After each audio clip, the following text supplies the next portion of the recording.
कर्जमुक्तीला कोणत्या अभ्यासाची गरज नव्हती पडली. एका थंबवर या कर्जमुक्ती झाली आणि आताही महाराष्ट्राच्या सरकारमधले काही अधिकारी एवढे सक्षम आहे की कशा पद्धतीनं कर्जमुक्ती करायची ते 6 महिन्याने 6 मिनिटात सांगू शकतात असे अधिकारी आपल्या प्रशासनात आहे. पण सरकार वेळ काढूपणा आणि शेवटी तेच दगाबाजी, शेतकऱ्यांची दगाबाजी हेच त्याला उत्तर. वाटतं प्रकाश सुर्वेंना आईचं महत्त्व माहिती नसेल, बाकी महत्त्व त्यांना चांगलं माहिती. मागे त्यांनी काहीतरी एका ब्रिजवर काहीतरी केलं होतं, 39 देशामध्ये त्यांचं ते ब्रिजवरचं कर्तृत्व पाहायला गेलं होतं. अशा माणसाकडून आईचा काय सन्मान राखला जाईल असं मला वाटतं. बिलकुल सरकार दगाबाजच आहे आणि म्हणूनच आम्ही या दौऱ्याला नाव दिलेलं आहे दगाबाजरे. सरकारने जे पॅकेज जाहीर केलं 32,000 कोटी रुपयाचं कोणाला मिळाले सरकारने दाखवावं आणि सरकारने 32,000 कोटी रुपये कोणाकोणाला दिले जरा सांगावं आम्हाला. सरकारने म्हणजे सरकारच्या मुख्यमंत्र्यांनी उपमुख्यमंत्र्यांनी पत्रकार परिषद घेऊन घोषणा एक केली, अध्यादेश दुसरे काढले, अंमलबजावणी तिसरीच आहे.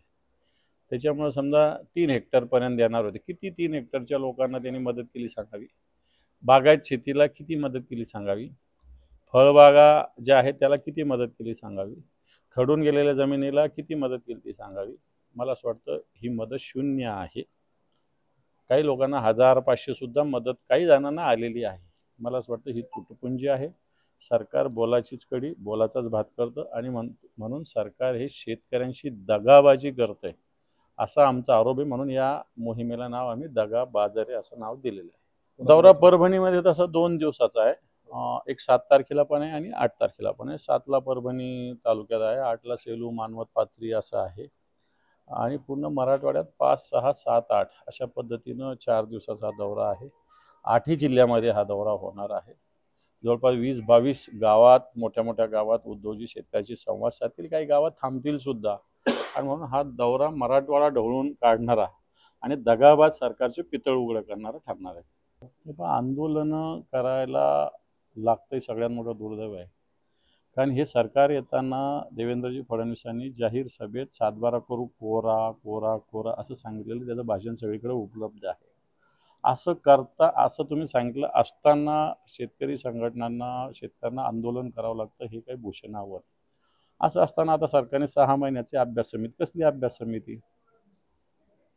उद्धवजी ठाकरे साहेबांनी ज्यावेळेस 2019ला ते सत्तेत आले होते कर्जमुक्ती केली होती.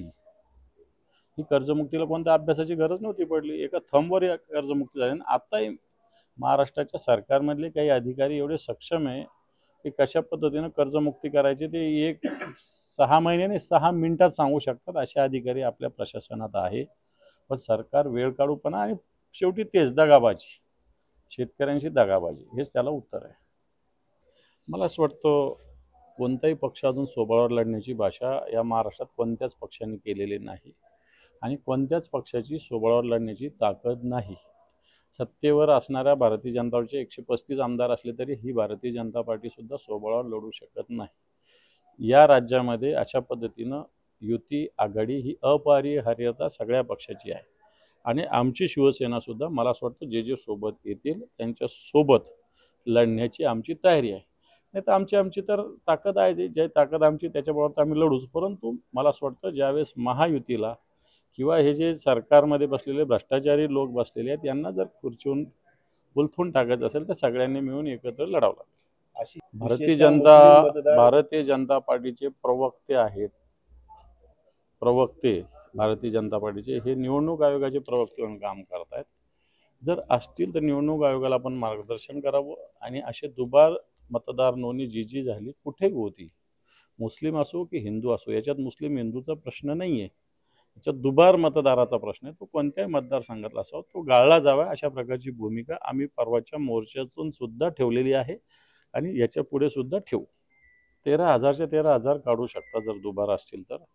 परंतु तुमच्या मलबार हिलचे मतदान भिवंडीत सुद्धा आहे, हे कसे काय नाही, आपल्या कल्याणमध्ये सुद्धा आहेत, ते कसे काय, ते मलबार हिलला कसे काय आहेत, असे अनेक आहे. त्यांच्या मतदारसंघाचे सुद्धा देता येतील. परंतु मला असं वाटतं असा वेग आरोप न करता दुबार मला असं वाटतं निकोप लोकशाहीसाठी आपण ही भूमिका ठेवली पाहिजे. अशी शेलारांनी सुद्धा भारतीय जनता पार्टीने सुद्धा की अशा पद्धतीनं दुबार मतदार असणं हे काही फार चांगलं आहे का, तर नाही चांगलं आहे. आपण लोकशाहीची बूज राखण्यासाठी अशा पद्धतीनं मतदाराचा सन्मान करावा, ज्याचं नाव एका ठिकाणी असेल एका ठिकाणीच राहावं, दुबार मतदार नोंदणी होऊच नये अशा पद्धतीनं निवडणूक आयोगाने काम केलं पाहिजे. प्रकाश सुर्वेंना आईचं महत्त्व माहिती नसेल, बाकी महत्त्व त्यांना चांगलं माहिती आहे. मागे त्यांनी काहीतरी एका ब्रिजवर काहीतरी केलं होतं, 39 देशामध्ये त्यांचं ते ब्रिजवरचं कर्तृत्व पाहायला गेलं होतं. अशा माणसाकडून आईचा काय सन्मान राखला जाईल असं मला वाटतं. आपल्याकडे एक म्हण आहे, स्वामी तिन्ही जगाचा आई विना भिकारी. आई सगळ्यात महत्त्वाची आहे आणि त्याच्यामुळे मराठी आपली आई आहे आणि आई जगली पाहिजे, जास्तीत जास्त काळ जगली पाहिजे, ही भूमिका पुत्राची असली पाहिजे. आणि असे पुत्र जर असतील की आई मरू दे आणि मावशी जगू दे म्हणणारे असेल तर मला असं वाटतं चांगलं कल्याण आहे त्यांच्या पक्षाचं पण आणि त्यांचं पण.